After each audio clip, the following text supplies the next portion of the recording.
তো latest update লৈ আহিছোঁ ইণ্ডিয়া ভাৰ্চেছ ইংলেণ্ডৰ 4th টেষ্টৰ ওপৰত। তো ইংলেণ্ডৰ হেবিট আছে যে ইংলেণ্ডে নিজৰ প্লেয়িং 11 বা লাইন আপ তো দুদিনমান আগতে এনাউন্স কৰি দিয়ে প্লেয়িং 11। তো অভাৰ কনফিডেন্স ইংলেণ্ডে এইবাৰো কি কৰিলে নিজৰ প্লেয়িং 11 এনাউন্স কৰি দিলে। তো প্লেয়িং 11ৰ ওপৰত মই আজি কথা পাতিম যে কোন কোন খেলিব বা কোন ৰিপ্লেচমেণ্ট আছে। তো সেম 11 থাকিব, খালি এটাই ৰিপ্লেচমেণ্ট।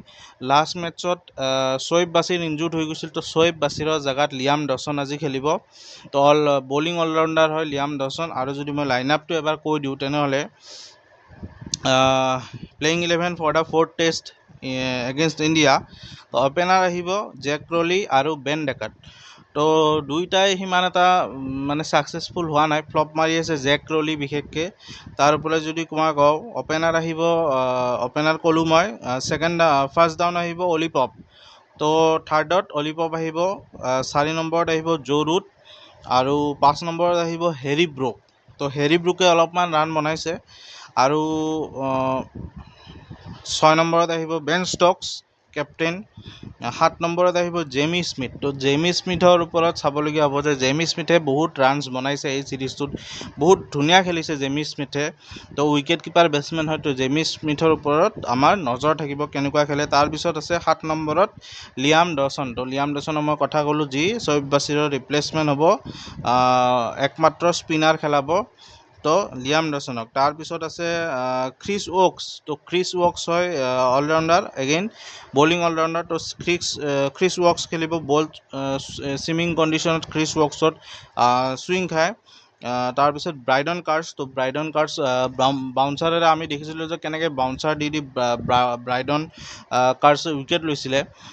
তো ব্ৰাইডন কাৰ্ছ আছে আৰু ব্ৰাইডন কাৰ্ছ 10 নম্বৰত। আৰু 11 নম্বৰত আছে জফ্ৰা আৰ্চাৰ। তো জফ্ৰা আৰ্চাৰেও দেখিছিলোঁ বাউন্সাৰ দি উইকেট লৈছিলে, ইণ্ডিয়াৰ বেটছমেনক তাৰমানে বাউন্সাৰ দি মানে ইনষ্টিগেট কৰাই আছিলে।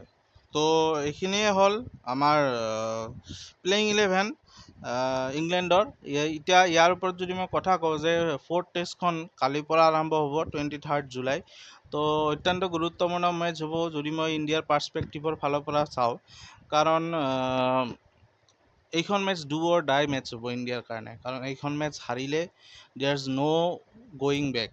তো সেইটো কাৰণে ইম্পৰ্টেণ্ট হ'ব। আৰু ইণ্ডিয়াই যদি মই টেষ্ট ছিৰিজটো ভালকৈ চাওঁ তো ভাল পাৰফৰ্মেঞ্চে কৰি আছিলে, কোনো ধৰণৰ বেয়া কৰা নাই, কিন্তু ৰিজাল্টটো ইণ্ডিয়াৰ ফেভাৰত অহা নাই। ৰিজাল্ট খালি ইণ্ডিয়াৰ ফেভাৰত অহা নাই, কিন্তু ছিৰিজটো ভালে খেলিছে। ক'ৰবাত এটা দুটা মিষ্টেক্স হ'ব পাৰে ইণ্ডিয়াৰ, যাৰ ফলত এই ছিৰিজটো ইণ্ডিয়া হাৰিছে। বা বেড লাক বুলি মই নকওঁ, যিহেতু হাৰিছে মিনছ হাৰিছে আৰু, কিন্তু ইণ্ডিয়াৰ ফেভাৰত অহা নাই ৰিজাল্ট। কিন্তু ইণ্ডিয়াই ঠিকেই খেলি আছিলে, মমেণ্টামটো খালি কেতিয়াবা ইণ্ডিয়াৰ অহা নাছিলে।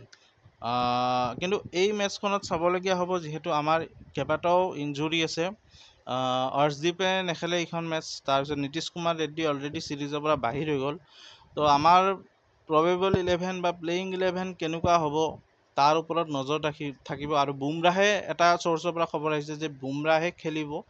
তো বুমৰাহৰ ওপৰত বহুখিনি নিৰ্ভৰ কৰিব যে বুমৰাহে কেনেধৰণৰ বলিং কৰে আৰু কেনেকুৱা পাৰফৰ্মেঞ্চ কৰে।